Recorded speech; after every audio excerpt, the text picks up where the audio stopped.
Bueno, buenas noches a todos. ¿Cómo están? ¿Cómo va todo? ¿Estamos listos para arrancar? Muy buenas, muy buenas. Buenas noches, profe y compañeros. La Sarita, María José, Jamie, ¿cómo están?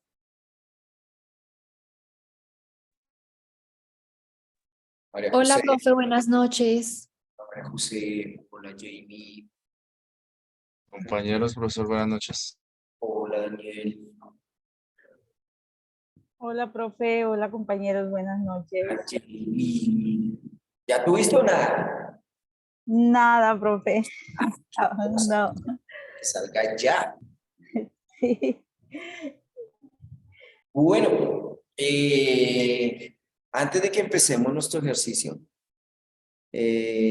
una de las cosas que nosotros debemos tener en cuenta es la actividad que les dejé sobre el tema que tiene que ver con la habilidad del lector, ¿sí?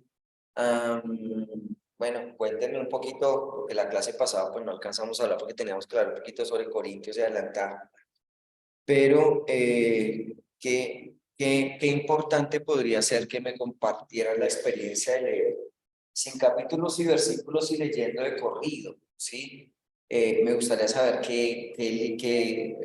cuál de las cartas finalmente escogieron y cuál, como repito, es la experiencia que tuvieron a partir de la lectura cada uno. Espero que ya la hayan realizado porque era para la clase pasada, pero me gustaría que habláramos un poquito sobre la experiencia para luego entrar a Gálatas como habíamos, digamos que pensado para el día de hoy. Entonces, María José, cuéntamelo todo. ¿Cómo te pareció la Biblia del lector o leer sin capítulos y versículos? Cuéntamelo todo. Profe, pues en lo personal me gustó. Primero siento que uno lee como más fluido las cosas. No sé, cuando se ve el capítulo y el versículo, como que uno se demora más, como que se ve más largo, no sé. Es como que te centras en la historia, cómo se va desarrollando y pues gusta más. A lo parecer, o sea, a mi parecer, la lectura fue así, me gustó. Y yo escogí la carta a los Gálatas. Sí me costó mucho, muchísimo como dividirlo.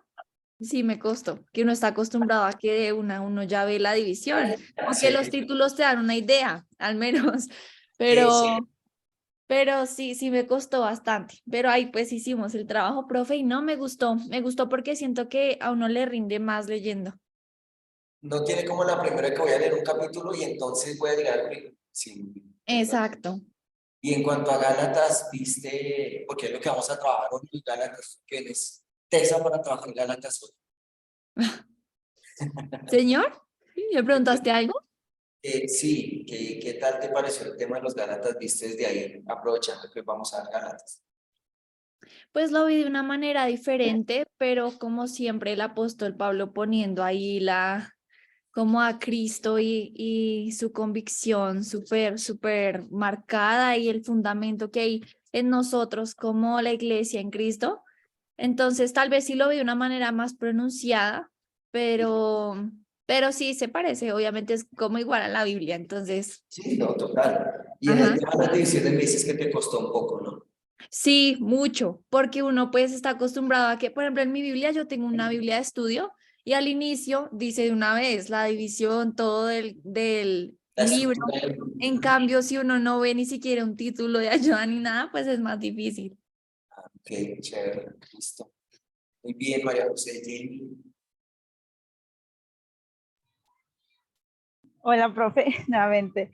Hola. Eh, Profe, la verdad, para mí sí fue algo, bueno, igual que la compañera, fue algo muy nuevo. Nunca había tenido la oportunidad y el privilegio de leer de esa manera, o sí, de seguir un libro, en este caso, la carta a los Colosenses. Me gustó muchísimo. Siento que disfruté mucho leer la palabra del Señor así, porque sientes que no, como que hay una idea que va siguiendo todo el pasaje bíblico o todo el contenido bíblico. Y no, a mí me pasaba mucho, creo que desde esta experiencia lo tomo como un aprendizaje, porque hacía pausas. Llegaba un título, llegaba un capítulo, yo creía que ya había una separación, pero no. Es tan hermoso poder ver la Biblia de esa forma. La carta completa. La carta completa, sí. La carta completa de esa forma porque, como usted nos explicaba, ayuda a entender cómo se marca todo el contenido de la carta, cómo la carta tiene esa intencionalidad, en este caso dada por Pablo a la iglesia de los Colosenses.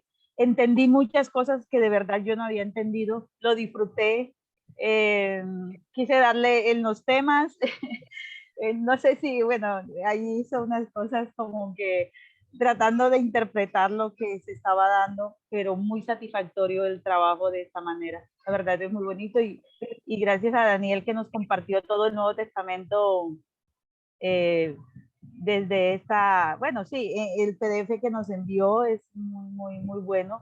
La verdad queda uno con mucho material como para seguir profundizando, pero satisfactorio, excelente. En los principios teológicos es como encontrar esa línea en todo el contenido de la carta, como esa enseñanza que trasciende, pero es muy bonito, la verdad que sí, profe.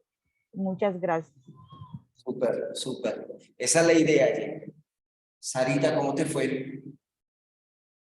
Ok, buenas noches a todos. Sarita. Considero que me fue bien. Pues creo que me fue bien.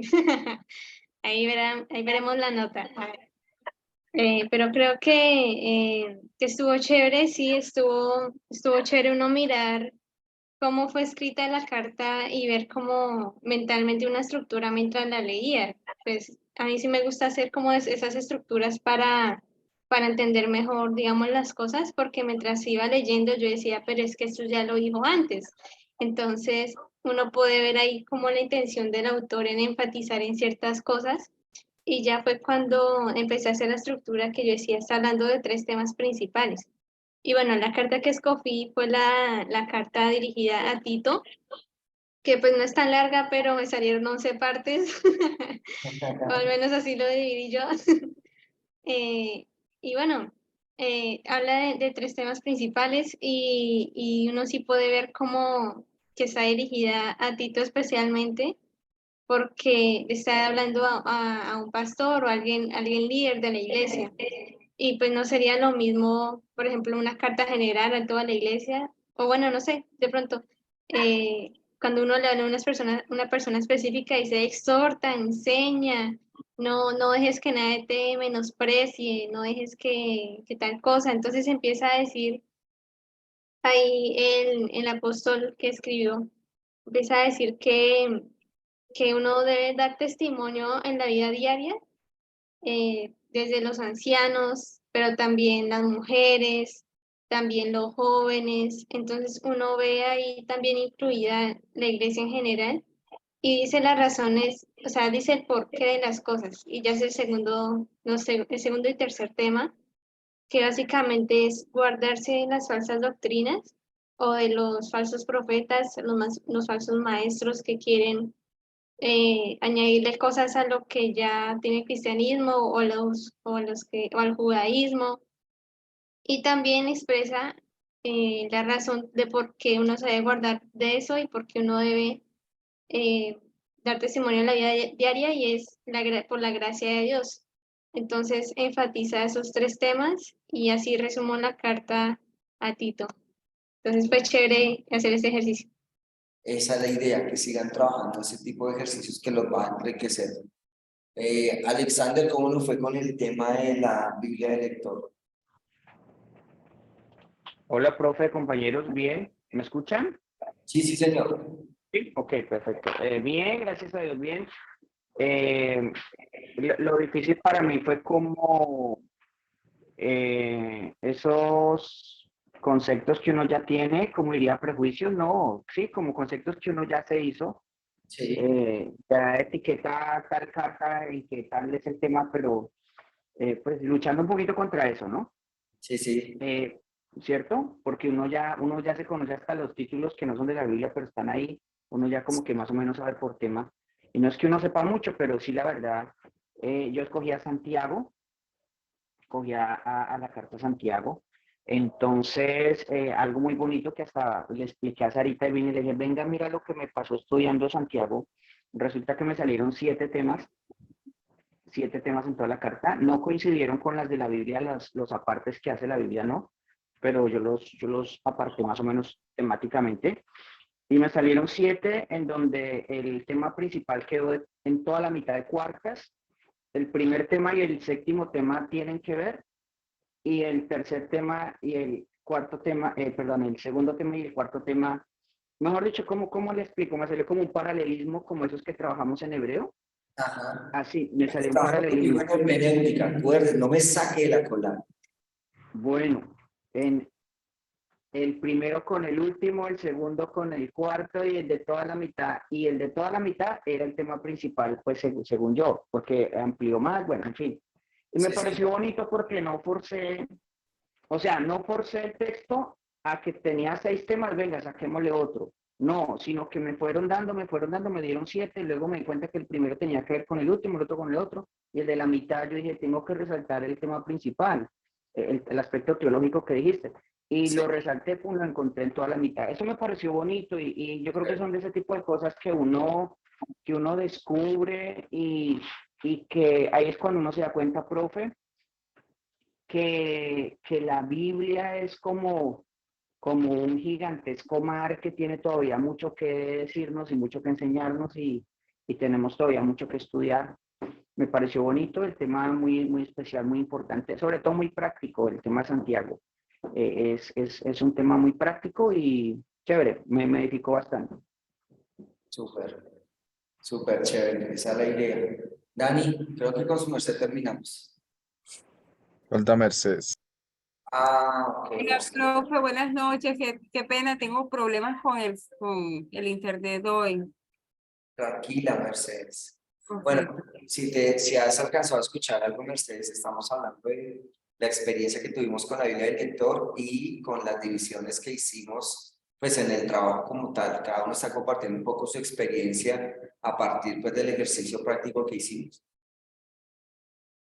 Dale, profe. Bueno, ahorita que hable Daniel. Gracias, profe, por la retroalimentación. Vale. Yo escogí o estuve leyendo la carta a los filipenses. Pues digamos que en primer semestre ya había hecho un tema algo así, Sí. porque no, primero, segundo, que me compartieron eso para leerlo. Entonces ya había hecho como algo de eso. Y con algo que hicimos también en la electiva del semestre pasado. Sí, creo que el semestre pasado fue tan buena que se me olvidó en qué semestre voy. Entonces, que vimos una electiva sobre la tema de la prédica. Se me olvidó. Como Bueno, la militar. electiva, Homilética. sí, es homilética. Entonces, con la profesora Marta, que vimos todo el tema, Sí. nos puso a estudiar bueno, fue sobre una parte del Evangelio, una historia, y de ahí hacer un mensaje, y siempre ella fue muy insistente en que no trajéramos otras cosas de otro lado, sino que le diéramos la importancia al texto que estamos leyendo, porque la palabra no necesita mucho de eso, porque ella misma, cuando uno se dispone, Habla. puede ella sacar y aprender todas las cosas. Entonces, digamos que hice la lectura de esta carta, eran más o menos como 6, 7 hojas. Pues la verdad hice un ejercicio y fue el siguiente. Me puse a pensar, después la leí 2 veces, pero me puse a pensar primero pues me puse a hacer cálculos de cuánto más o menos pudo demorarse en redactarla, porque cuando se lee de esa manera, hay ciertos detalles que yo encontraba que me parecen que es como cuando uno se siente a escribir. Pablo no tenía Word ni computador, entonces digamos que no sé si la reescribió muchas veces, pero desde mi perspectiva tenía como ciertos temas que quería tratar, y al momento de irla escribiendo, se nota en la carta como que voy escribiendo sobre algo y quiero hacer otra vez énfasis en algo, entonces vuelvo a tocarlo como con otras palabras, vuelvo a hacer énfasis en eso. Entonces lo encontré. En mi forma de ver, pensaría que por ahí la escritura como tal, el proceso de escritura, yo me arriesgué a ponerle que por ahí en unos 15 a 20 días, después de tener la idea, se sentó y la escribió.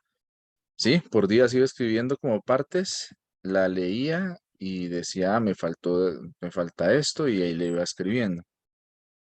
El tema de encontrar divisiones como tal o todo eso, pues bueno, digamos que le saqué fue como los temas porque al no tener división de versículos y al no tener, digamos, me tocaría de pronto como manejar la impresa para hacer como todo el desglose, porque no sé si con las otras cartas, porque no las he leído todas en ese modelo, pase lo mismo, pero sí notaba que, digamos, aunque toca diferentes temas, dedica, digamos, párrafos a concluirlos o a darles el énfasis como tal a cada tema, y al siguiente, sobre todo, usa ciertos conectores que son, digamos, la forma de mostrar que está como cambiando de tema o que está yendo hacia por otro camino.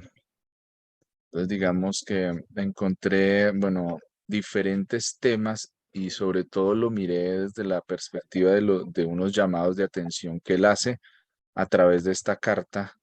Encontré como 8 o 9 llamados de atención que hace a la iglesia, que hace a comportamientos de las personas. Me tomé también como esa licencia de ponerme a pensar cómo se llevó un estudio en la iglesia cuando llegó esa carta. Y me parecía interesante que esta carta Pablo tiene en cuenta mucho a la persona que se envía y aún habla de un tema que a veces nosotros siempre todos lo llamamos al plano espiritual, pero habla de la salud de Epafrodito, una preocupación que tenían en la iglesia de Filipenses porque, pues imagínense, en esa época no habían celulares ni nada, las noticias que llegaban pues se demoraban mucho tiempo, a Sí, hasta veces a veces ni llegaban. Entonces me imaginé cómo sería cuando él llegó a la iglesia, cuando de pronto esas primeras reuniones, y yo calculé, dije, digamos que por lo menos la primera semana la leyeron por ahí en cada uno de los servicios, más o menos leyéndola con las pausas, dura usted 1 hora y 40, entonces más o menos es el cálculo que yo hice, 1 hora y media, 1 hora y 40 leyéndola despacio, a buen ritmo de lectura y teniendo pausas entre la lectura.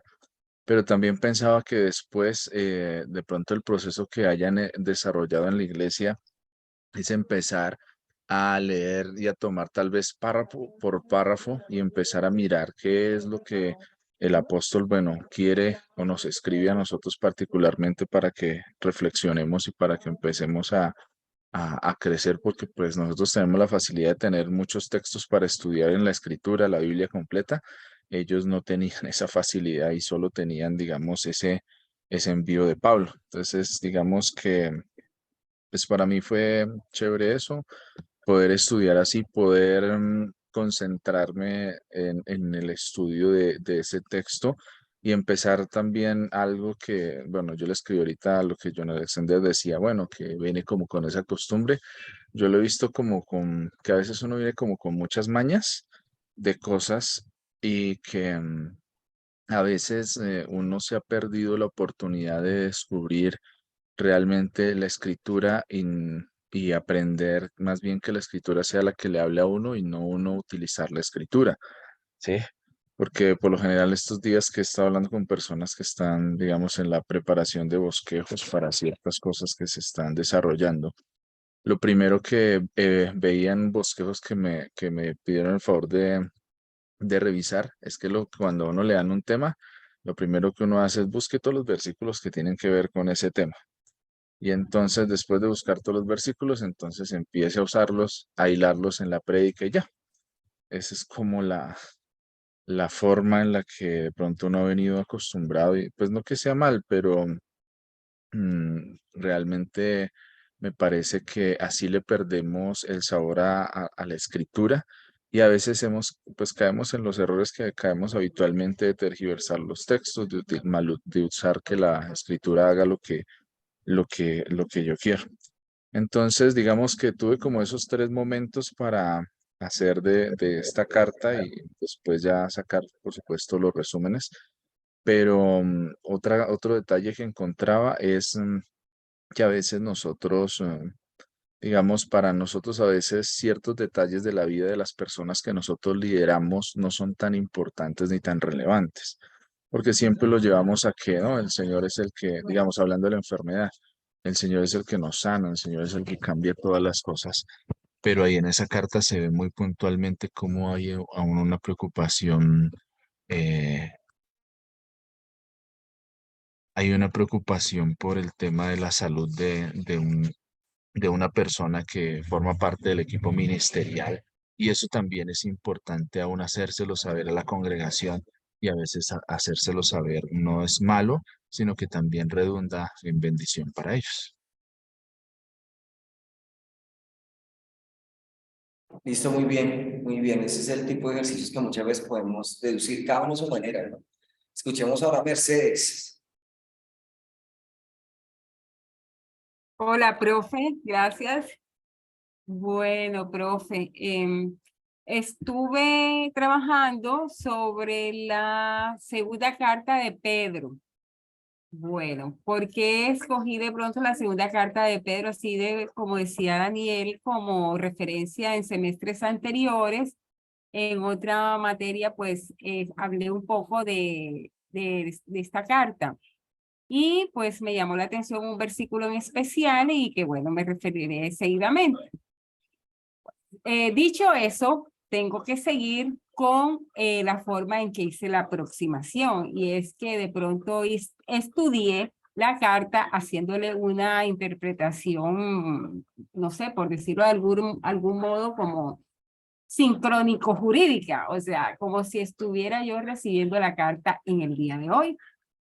Entonces, también le agregué algunos tintes jurídicos para poder decir, hombre, esta carta definitivamente tiene algunos de los elementos que aún nosotros estudiamos hoy desde el punto de vista de derecho, pero también analizaba de acuerdo con alguna estructura que tú nos diste en la clase para poder analizar las cartas tradicionales de Marconi y todo eso en sentido general. Entonces, aquí voy. La primera parte, entonces, teniendo en cuenta eso, es que le puse un título. Le puse un título y pues ese título lo sustraje de la tesis que yo consideré que era pues la que, o sea, la tesis principal de la carta, y que realmente es una epístola, una carta escrita a los hermanos. Pedro se lo escribió a sus hermanos que estaban dispersos en Asia, en Turquía, pues, lo que es Turquía. Entonces dice, segunda epístola escrita a los hermanos, los dispersos en Asia, con el fin de exhortarlos y recordarles la promesa de salvación. Para mí esa es la tesis, básicamente. Entonces la escribí como título. Después, y hablando de un poco de lo que hablabas tú de la estructura normal de una carta, lo primero es que puse los saludos que lleva toda carta.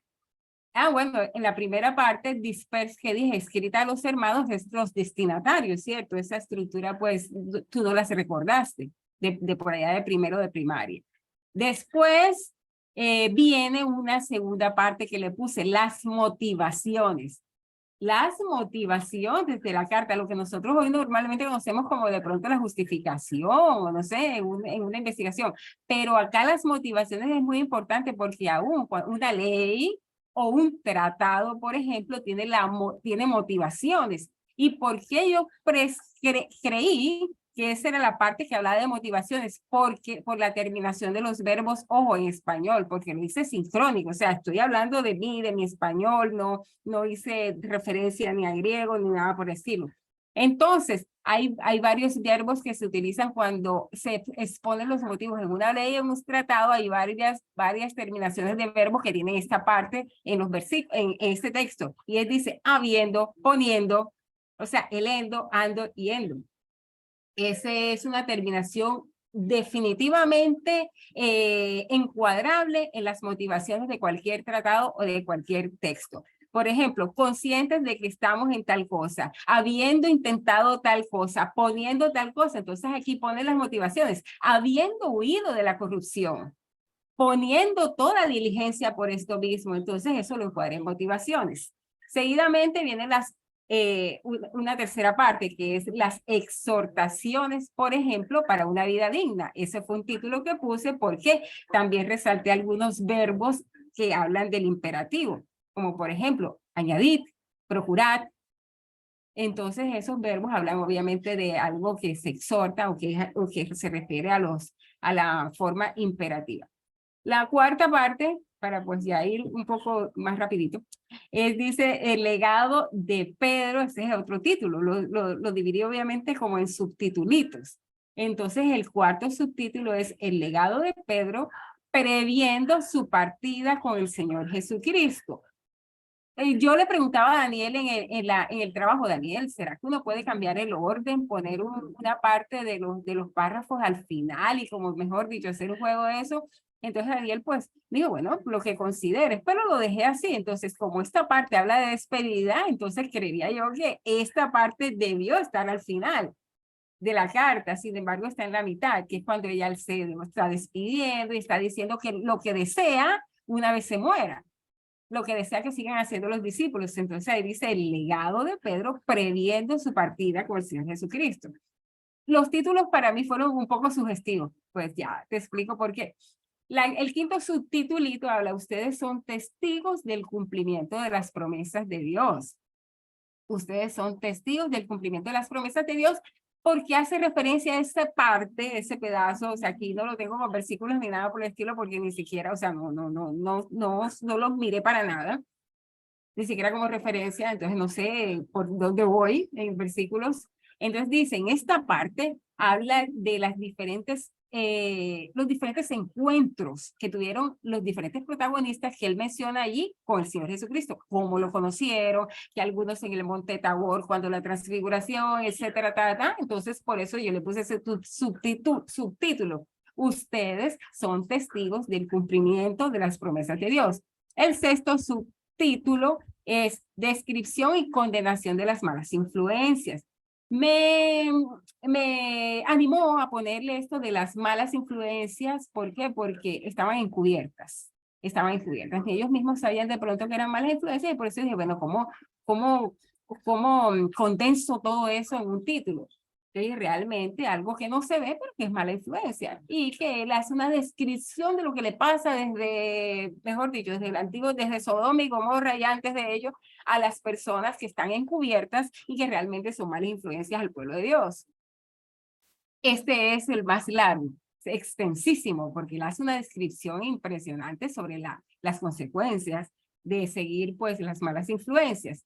Y por último, creo que sí es el último título, no, el penúltimo, dice, Pedro de nuevo anima a los hermanos a no perder la esperanza. Esta parte fue la que yo estudié en semestres anteriores, cuando habla incluso Pedro de Pablo. O sea, es sorprendente que él cita a Pablo. Nuestro hermano Pablo ya había hablado de estas cosas. Entonces ese versículo en especial lo estudiamos en otro semestre.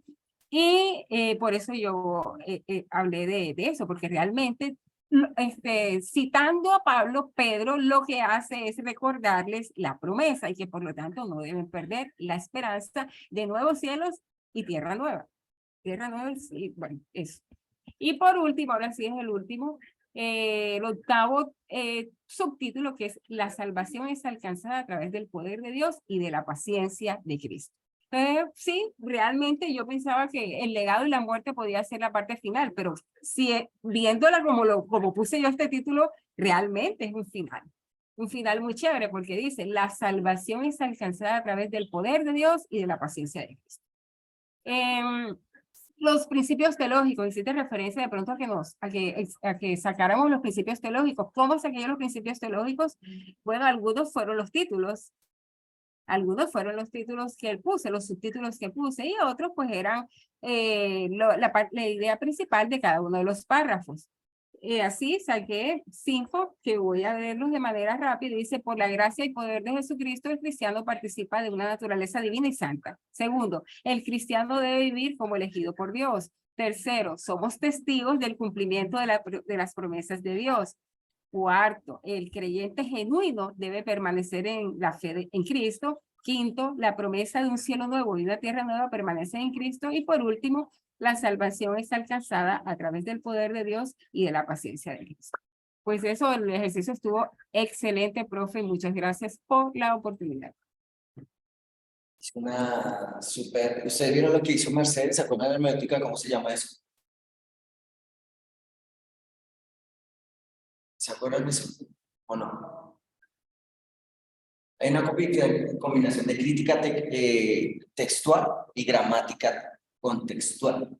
Eso es lo que acabo de hacer basado en la hermenéutica 2. Espero se acuerden de eso.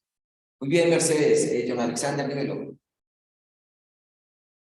Profe, quiero decir algo y no puedo dormir si no lo digo.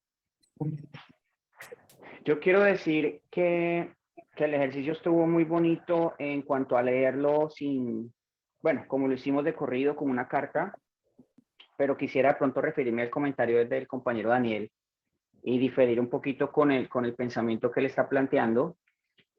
Yo creo que, no, o sea, el éxito de nosotros como estudiantes en este momento es ir al texto y asombrarme con lo nuevo que encuentre y tener esa habilidad, esa curiosidad y ese asombro de encontrar todavía verdades y principios. Pero todo lo que aprendí anteriormente no lo puedo menospreciar, porque todos los conceptos y enseñanzas e interpretaciones que me dieron mis pastores y líderes y yo mismo leyendo la palabra, fueron aquellas bases que me mantienen hoy en el Evangelio. O sea, han sido, por ejemplo, en mi caso, yo sé que algunos serán 15, 10, 8, 7, en mi caso 27 años hacia atrás. Y yo no puedo creer que ahorita por estar en la universidad, entonces es que descubrí el verdadero significado de lo que decía el texto. Eso sería una falacia. O pensarlo sería una falacia. Si es que todo lo que he aprendido anteriormente es lo que me ha formado y me ha llevado hasta este punto y me ha sostenido. Entonces, sí creo que hubo filtros en que algunos predicadores y pastores me enseñaron, filtros que yo tenía como cuando uno se pone un filtro y mira un texto con ese filtro y con ese entendimiento, luego vuelve y lo lee y lo entiende de otra manera, pero no es porque el anterior sea erróneo o equivocado, sino porque el mismo texto me habla de diferentes maneras en las diferentes etapas de mi vida. Entonces, quisiera resaltar que todo lo anterior no es de menospreciar, es muy válido y que ahora lo que estamos haciendo es descubriendo cosas que se complementan con los conocimientos previos y eso me ayuda todavía a enriquecerme más, ahora no solo como cristiano o en mi caso como pastor, sino ahora como lo que estamos empezando a hacer que es teólogos, coger esa riqueza de lo que se sabía, de lo que se entendía, coger esto nuevo de la universidad y empezar uno mismo también a decir, bueno, necesito llegar a otras conclusiones si es necesario. Quería decir eso, profe. Ok. Puede ser que nuestra pedagogía es una pedagogía dialogante, ¿no? Podemos hablar, pensar, redireccionar pensamientos y tomar conclusiones. Bueno, Henry, termine por favor de ilustrarnos en esta noche, porque ustedes me fueron toda la hora contándome cómo les ha ido, pero me parece muy interesante el ejercicio, realmente sí, muy bueno. Henry, terminamos contigo.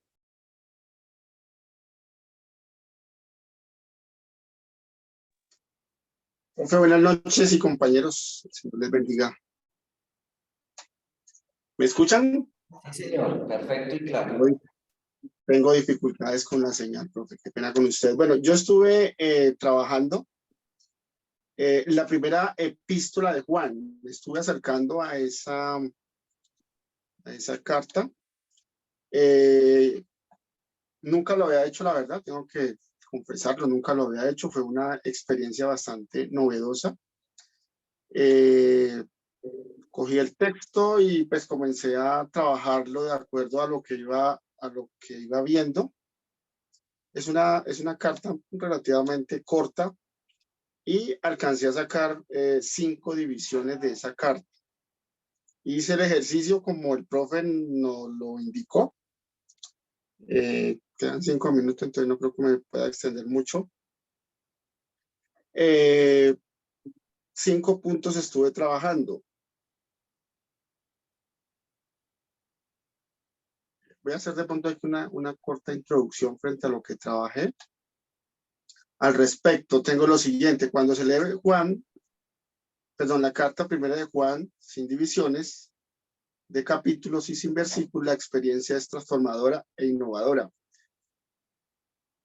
En lugar de verse como una colección de enseñanzas separadas, la carta fluye de manera continua y coherente y se siente como si se estuviera leyendo la narrativa de una sola historia. Esta experiencia de lectura ayuda a descubrir el verdadero significado del mensaje, en este caso el primero de Juan, y experimenta la unidad y la cohesión que ofrece. Bueno, la experiencia fue muy buena porque pues sentí que nunca tuve una interrupción del texto, sino que sencillamente lo leí de principio a fin, como les comentaba, pues nunca lo había hecho. En algunas cosas me pareció bueno, en otras pues de pronto no sé si será por lo que ya uno viene con esa antigua forma marcada de que cuando encuentra uno un título como que hace uno un descanso ahí y como que se devuelve uno de pronto a analizar. Entonces digamos que me pareció bueno en el sentido en que leí todo el texto, no me detuve.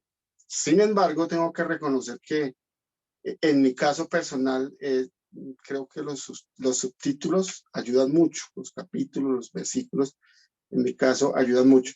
La verdad teológica que encontré acá, el principio teológico central de Primera de Juan, de la carta Primera de Juan, es el amor de Dios y la relación íntima que podemos tener con Él a través de Jesucristo. Juan destaca que el amor es esencial para la vida cristiana y para experimentar la comunión con Dios. El apóstol pues hace mucho énfasis en eso, en el amor a Dios, en el amor al prójimo. Encuentro ese principio teológico. Experiencias, que creo que es el último punto. Se puede notar la forma en que la idea fluye de una sensación a otra. La carta se siente como una narrativa cohesiva, es decir, es como estar leyendo todo un cuento, bueno, en el buen sentido, donde no se siente interrupción, sino que sencillamente se lee de principio a fin. Al no estar limitado por divisiones, se puede experimentar una sensación de continuidad y unidad que ayuda a captar la grandeza del mensaje, en este caso, de Primera de Juan. Como conclusión, es la carta de Primera de Juan sin divisiones de capítulos y sin versículos. Es una experiencia innovadora, transformadora, que me permitió experimentar la unidad de la carta. A través de esta experiencia se puede apreciar la profundidad y riqueza del mensaje de Juan sobre el amor de Dios y la verdad, que son fundamentos para la vida cristiana. Como cristianos, debemos esforzarnos por vivir en la verdad, en el amor de Dios y buscar la comunión con Él y con nuestros hermanos y hermanas en Cristo Jesús. Entonces, pues creo que el mensaje que nos deja esta carta es precisamente ese, el amor de Dios, el amor de nuestro prójimo. Creo que es el mandato que el Señor nos dejó, el nuevo mandamiento. Si decimos que amamos al Señor, a quien no vemos y de pronto es como una especie de, o nos confronta, creo que a nosotros nos confrontan estos textos, de pronto a nuestro hermano que tenemos ahí necesitado, y de pronto le podemos tender la mano y no lo hacemos, pudiendo nosotros ayudarle, pudiendo de pronto nosotros apoyarlo con algo. A veces caemos en algo muy mecánico y es, hermano, Dios lo bendiga, venga, oramos, le damos un consejo.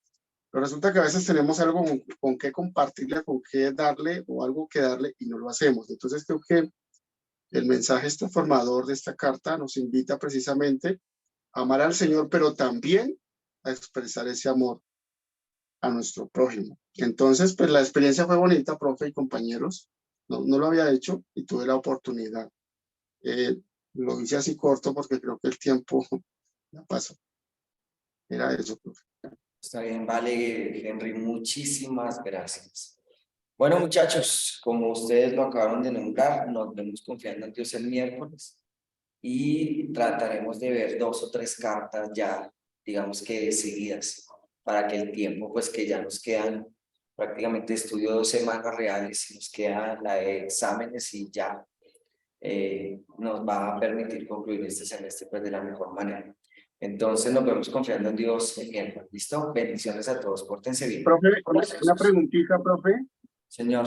¿Este ejercicio hay que enviarlo o era solo esto? No, ya yo les habilité en el... Acuérdense, No sé si me tienen que escuchó, mirar que en profe. el campus hay 2 actividades. Esta fue una y ahí está la otra que es la de lectura. ¿Listo? Para subirlo. Ok, gracias. Listo. Bendiciones, pórtense juiciosos.